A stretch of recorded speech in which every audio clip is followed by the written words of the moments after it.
Comienza el dueño de la sintonía. Comienza Reyes con mucho más variedad. El programa que lo tiene todo.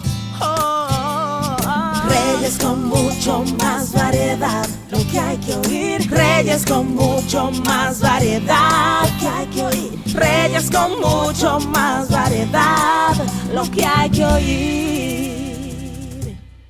Y en este momento estamos entonces con nuestro amigo Cándido Simón, abogado. Cándido, ¿cómo está todo? Buenas tardes, todo anda mal, por lo cual los abogados, los periodistas y los policías estamos muy bien. Bueno. Cándido, una pregunta indiscreta, ¿no está defendiendo a ninguno de los que están ahí para la medida de coerción? Ellos no me necesitan, tienen abogados muy buenos, como tú puedes ver. Sí. Cándido, ¿qué panorámica nos puede dar con la profesionalidad que tiene sobre todo esto? ¿Qué está pasando? ¿Qué va a pasar? ¿Qué consideras como abogado que va a suceder? Mira, esa es una imputación de delitos de alegadamente corrupción, y debo decir alegadamente porque hasta que un juez determine quiénes son los responsables y quiénes no hay que dar por cierta la imputación por el hecho de que el Ministerio Público la haya presentado. Pues. Ahora bien, ese es un tema de corrupción que es el delito, el tipo penal del momento a nivel mundial. De manera que hay mucha presión internacional con características parecidas a cuando se procesaron los temas de los banqueros tradicionales, que hubo una actitud de los organismos internacionales y organismos internacionales que no implica intervención extranjera, porque no son organismos extranjeros. Por ejemplo, la OEA no es un estado ajeno al nuestro, porque nosotros somos miembros de la OEA. Sí. La ONU y los organismos de la ONU no son organismos interventores, porque nosotros somos un estado suscrito a esas entidades. De manera que cuando ellos intervienen, no están haciendo una intervención, una intromisión en los asuntos internos, sino como parte de la cesión de soberanía que hace un estado cuando suscribe un tratado internacional. Cuando un estado suscribe un tratado internacional, se compromete como un contrato, cede determinados derechos y son derechos de soberanía. Ahora, de manera que hay una actitud de política internacional contra la corrupción, no solo en República Dominicana, en Europa entero también, en muchísimos países de Asia y hasta de África. Por ejemplo, medio Partido Popular de España, que es el partido de gobierno, está siendo procesado, y precisamente ayer sacaba la prensa la información de que Rajoy, el presidente del gobierno de España, tendrá que comparecer a un tribunal el día 26 de este mes para declarar como testigo en ocasión de un proceso por corrupción.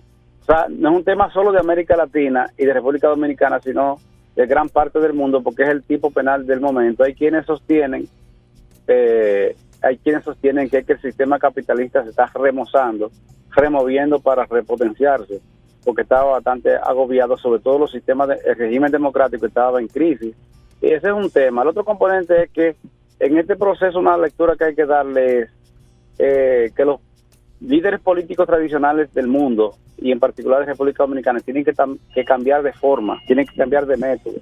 Que el método tradicional de asumir de darle un matiz político a todo y resolverlo con una decisión política ya terminó.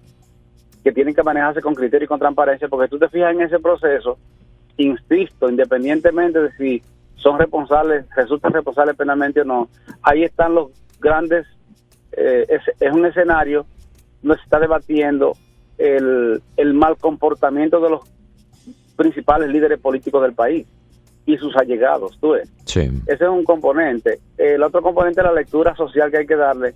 Las sociedades en el mundo se están empoderando de los asuntos políticos de sus estados. Ya los ciudadanos no se limitan a ejercer la democracia el día de las elecciones, sino que le dan seguimiento al día a día a la toma de decisión y vigilan porque las cosas se hagan como se les mandó, porque son los ciudadanos que mandan a sus representantes a hacer las cosas como es debido. Ese es el caso de la primavera árabe, que los jóvenes y las personas, por vía de las redes sociales, se convocaron a un parque un día y comenzaron a llegar personas contra el tema de la corrupción y la dictadura de Mediano Oriente, y comenzaron a caer gobiernos por las malas prácticas políticas. La Marcha Verde y el 4% por la educación, son dos grandes referentes sociales que los dirigentes políticos tradicionales tienen que tomar muy en cuenta, porque esta sociedad, como grandes sociedades del mundo, están empoderadas con respecto al tema de las tomas de decisiones de sus gobiernos. Y la Marcha Verde tiene dos grandes conceptos o discursos. Uno es contra la corrupción, que tiene que ver con la corrupción administrativa principalmente, y los empresarios que se involucran en esa corrupción administrativa, porque en este proceso no solo hay políticos, hay empresarios involucrados. Entonces, no solo los partidos políticos, hay sectores empresariales que también se dejan llevar, se dejan sacar o se involucran para sacarle ventaja a las competencias empresariales, que eso es lo que hay en Odebrecht. Es una competencia desleal entre empresarios. Pero el punto es que esa es la otra lectura que hay que darle, que es el empoderamiento social que tienen estos temas. Y el otro componente es que la gente está reclamando cero impunidad, y la impunidad es en sede judicial que se garantiza. Es decir, la crítica es a los estamentos políticos y la crítica es al al servicio de justicia, que en República Dominicana tiene que hacerse un concurso de simpatía porque está en muy mala posición con el tema de la imagen del tema de justicia en República Dominicana. Entonces, la justicia está puesta en vilo. En ese proceso no solo están en causa los imputados, está puesta en causa la mala práctica de los líderes políticos tradicionales, está puesta en causa la actitud de los indiferentes sociales, porque hay un componente importante de gente que está activa y cada vez se convoca más, y está puesta en causa también el sistema de justicia. Si ahí no se toma la decisión correcta, y la decisión correcta no tiene que ser necesariamente llevando gente a la cárcel o condenando inocentes, sino estableciendo responsabilidad de los que son culpables, porque ahí puede que haya gente que no tenga responsabilidad penal. Si la justicia no toma ese tema en serio, lo próximo es que haya una reacción del estilo 1984. No quiero ser pesimista, pero quiero ser objetivo, porque en 1984 aquí estalló una poblada que no se sabía dónde iría, y esta sociedad está expresando a través de los movimientos de la Marcha Verde, está expresando que necesita un cambio, que está exigiendo un cambio, que está empujando por un cambio, no solo en el sistema político, en la administración de la cosa pública, sino también en la administración del sistema de justicia. Los tres sectores están puestos en causa en este momento, y yo pienso que de ahí, por la presión social nacional, por la actitud política internacional y por la vocación que hay para que estas cosas no se queden así, yo pienso que vamos a llegar a algún puerto. Lo que sí recomiendo es que los jueces y los mismos fiscales no se dejen llevar de las simpatías o malquerencias que puede implicar una decisión judicial, porque son personas a los que se están juzgando, independientemente de que algunos lo quieran y otros los odien. El sistema democrático manda que las cosas se hagan conforme a las reglas. Y por ejemplo, en este proceso, si fíjate que el juez tuvo que sobrepasar las 48 horas para decidir si mandaba a sus casas o a la cárcel a esta persona. Sin embargo, tuvo que prorrogar, extender la Constitución de la República para poder darle tiempo a los abogados de que preparen sus defensas. ¿Y tú sabes por qué? Sí. Por la mala práctica que tiene el Ministerio Público de ocultar las evidencias a las partes. Cuando el Código Procesal Penal dice que en la medida que el Ministerio Público va consiguiendo evidencias en contra y a favor, tiene que irse fluyendo a los afectados, tanto a las víctimas como a los procesados, a los sospechosos, a los investigados, para que estos vayan preparando su defensa.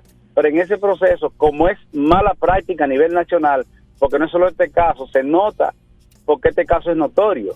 Pero lo que pasó ahí en la Suprema Corte de Justicia, en que los abogados de la defensa tuvieron que requerirle al juez, casi exigirle que le ordene al Ministerio Público que le entregue las evidencias, eso es el día a día, porque los fiscales, violando la ley, violando la norma, no transparentan la investigación para las partes. Eso no es para difundir en los medios de comunicación y colgar una página de la Procuraduría General de la República, sino que eso es para ponérselo a disposición a las partes para que estos puedan preparar su defensa. Ese es el otro gran mensaje positivo que yo veo, y es que como ese proceso es notorio y es contranotables, ahora los que no son notorios ni son contranotables van a beneficiarse porque estimo que con ese desplante que tuvo el Ministerio Público ahora, que tuvo que entregarle, a pesar de su resistencia, a los abogados de las defensas, las evidencias que dicen que pretenden hacer valer en la medida de coerción, mandan un mensaje de cómo las cosas deben hacerse y que hay que corregir. Y ojalá que el Procurador General de la República, que desde mi punto de vista es una persona con una gran capacidad gerencial, y para ser Procurador General de la República no se necesita saber muchos derechos, porque, por ejemplo, el ministro de la Pública no es ingeniero y está demostrando que sabe gerenciar un ministerio de ingeniería. Y Mariano Germán, que es abogado civilista, fue Procurador General de la República e hizo una gran gestión gerencial en la Procuraduría General de la República. Y yo soy de lo que pienso que Jean Alain, aunque sea joven, puede, porque yo creo que los jóvenes pueden, solo que debe asistirse adecuadamente de gente que tenga preparación técnica y experiencia, y entonces gerenciar esa capacidad técnica y esa experiencia que tienen muchísimos fiscales ahí que saben hacerlo y que pueden hacerlo bien. Cándido, en el caso de que, bueno, todas estas acusaciones que están saliendo, todos los medios ya la tenemos en la mano, ahí ahora se están mencionando hijos, familia de Rondón. Por todo el proceso, estas personas me imagino que serán llamadas también, ¿verdad? Mira, eso es sensible. A mí, yo nunca recomiendo que los actores del sistema de justicia, cuando hablo del sistema de justicia, estoy incluyendo Ministerio Público y policía, porque los policías y el Ministerio Público son parte del sector justicia, no son jueces, pero son parte del sector. De modo, cuando tú hablas de la justicia, la gente siempre piensa en los jueces, pero ellos son parte del sector, porque en un proceso penal, los procesos penales son como el anuncio de aquella ferretería. Desde la varilla inicial hasta la pintura final están incluidos. Y desde el policía que en ocasión de una medida determinada hace un levantamiento de una infracción de tránsito, hasta pasando por los fiscales que procesan, los jueces que juzgan, hasta los encargados de las cárceles que custodian, todos son parte del sector. Y dentro de ese contexto hay que verlo como sector. Yo no soy partidario de que el sector justicia asuma el ritmo de los medios de comunicación o de la información que le ponen a los medios de comunicación. Ustedes no son los responsables de que le fluyan información, ustedes publicarla, pues es su trabajo. Exacto. O de presionar para conseguirla, porque esa es su función. Bueno, hay que informar. Ahora, de ahí a que el sector justicia se deje llevar por las emociones de la información inmediata, eso es peligroso y sensible, porque termina dañando los casos al final de la curva. Un proceso penal es como un juego de pelota, que siempre lo menciono, sin denostar sin concebirlo como si fuese un juego, pero tiene las mismas reglas del juego de pelota que hasta que tú llegas a una nota carrera. Entonces, el hecho de que usted presente una acusación o una imputación, que en este caso no es acusación todavía, sino una imputación, la acusación sería cuando ya vayan a juicio, y esto no lo es. El hecho de que usted presenta significa que usted dio un hit hasta primero. Cándido, se está cortando un poquito, parece que hiciste un movimiento ahí. Ahí fluyendo información, dañando reputaciones, dejar que se filtren informaciones que afecten reputaciones, porque posteriormente puede llegar un momento que se te desprestigia, por una pifia se te desprestigia una investigación y se van los malos a través de esa pifia, ¿tú ves? Sí. Entonces, eso es sensible, pero sí, a donde voy con ese tema sería lo siguiente. Primero, prudencia y cuidado de la reputación de la gente. Segundo, sin pausa pero sin prisa ir con esto, porque esto acaba de comenzar. No es verdad que se puede cerrar con el discurso de que están todo lo que son y que son todo lo que están. Bueno, están todo lo que son y son todo lo que ha mencionado probablemente en Brasil, pero eso no ha terminado, eso acaba de comenzar.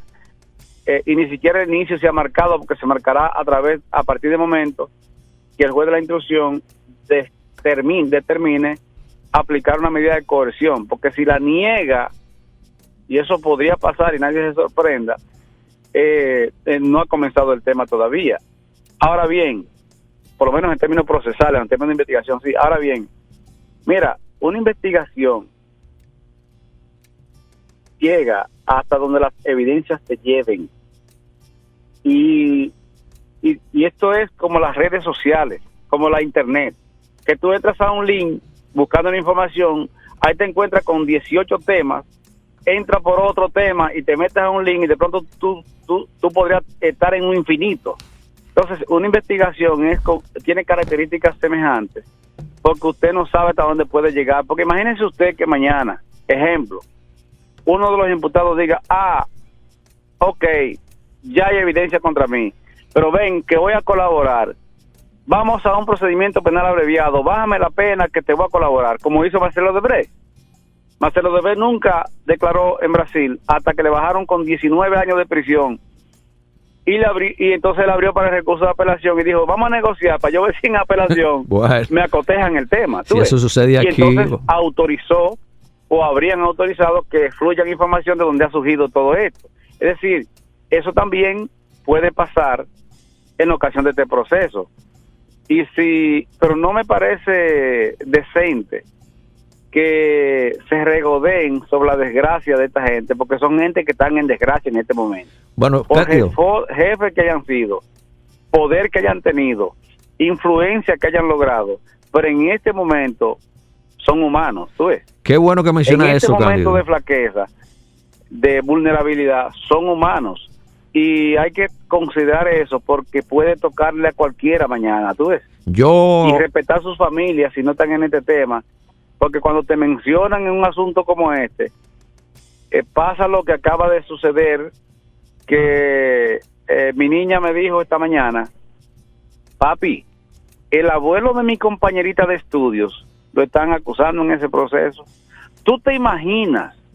Yo naturalmente me senté con ella, le expliqué que todavía él no es culpable, no voy a mencionar el nombre, que hay que esperar, que no se sabe, pero tú te imaginas el impacto que significa para esa niña, que su abuelo la iba a buscar a su colegio, que cuántas cosas, que lo quería mucho, que cuántas cosas, o sea, para esa niña en el colegio, que tú sabes que los estudiantes son crueles.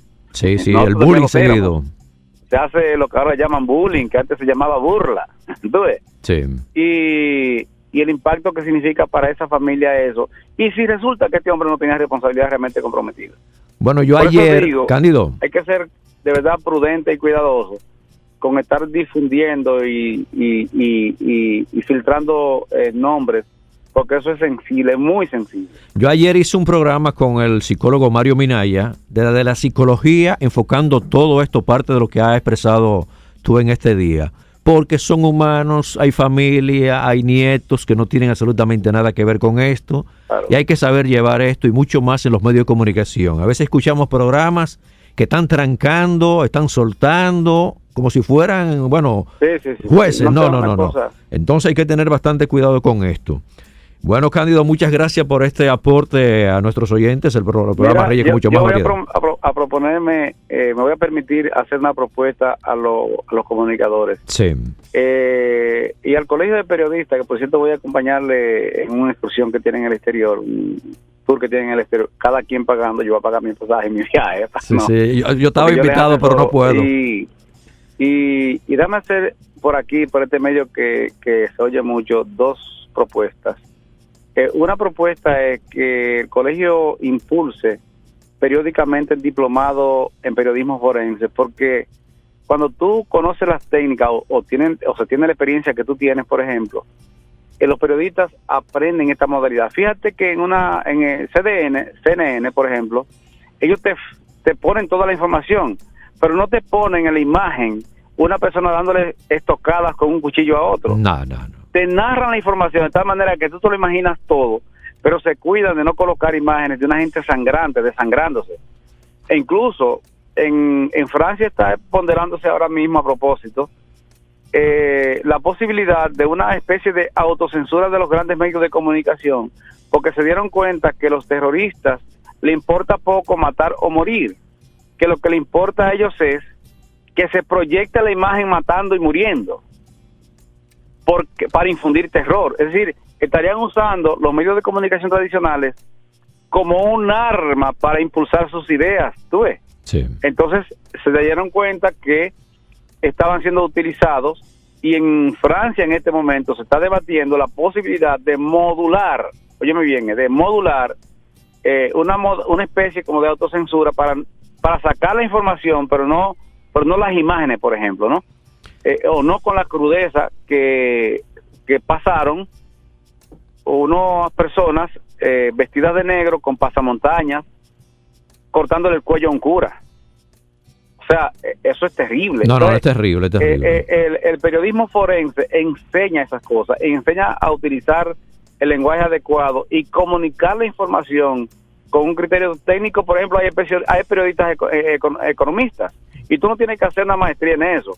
Basta, yo pienso, con un diplomado que te enseñe las modalidades, por ejemplo, la diferencia entre un aplazamiento y un reenvío, que fue lo que pasó anoche, y por qué el juez dijo suspensión y no dijo reenvío. Eso aparentemente es semántico, porque en definitiva la gente piensa, bueno, lo que hizo fue que la puso para después, la puso para el día 6 y ya. Ahora bien, para el periodista no tiene que entrar en explicación, pero cuando usa el término suspensión, que es un comunicador y que es alguien que informa, la gente se aprende el término suspensión, que es un concepto, no es un texto nada más. Pues ese tipo de cosas. Y el otro tema que te voy a pedir que me permitas es todo tuyo. Llamar la atención de los líderes y los dirigentes de Acroarte, que se avecina un proceso eleccionario. Ya hay mucha gente apostando a que ellos se dividan. Le voy a hacer una recomendación: vayan a las elecciones, compitan, es bueno que haya competencia, eso refuerza y remoza a los grupos, pero ojalá que se manejen con la debida prudencia e inteligencia para que no se dejen destruir a Acroarte, que es el órgano de periodistas especializados más influyente del país, el más influyente del país, el único que hace un evento anual que tiene la más grande reputación de eventos de espectáculos en el continente entero, referido a América Latina y hecho por latinoamericanos. Porque, por ejemplo, el Grammy para latinoamericanos también, pero lo hacen en Estados Unidos. Sin embargo, este es en un país latino, para latinos, y un evento tan trascendente como el Soberano, que antes era Casandra. Ojalá que los líderes de Acroarte me escuchen y se manejen con la debida moderación y prudencia en ocasión de una divergencia que tienen ahí de si la gente activo votan o no votan. He abusado de tu espacio. Pero No. Este espacio es tuyo y mucho más con el aporte que está haciendo a favor de nuestros oyentes. ¿Cómo no? Muchas gracias, Cándido, muchas gracias. Gracias. Y buen viaje. Adiós. Cómo no. Escucharon ahí al abogado Cándido Simón, ya ustedes escucharon bien todo el planteamiento de un buen profesional en el caso detenidos, sometidos Odebrecht y también medida de coerción. Reyes con mucho más variedad, lo que hay que oír. Reyes con mucho más variedad, lo que hay que oír. Reyes con mucho más variedad, lo que hay que oír.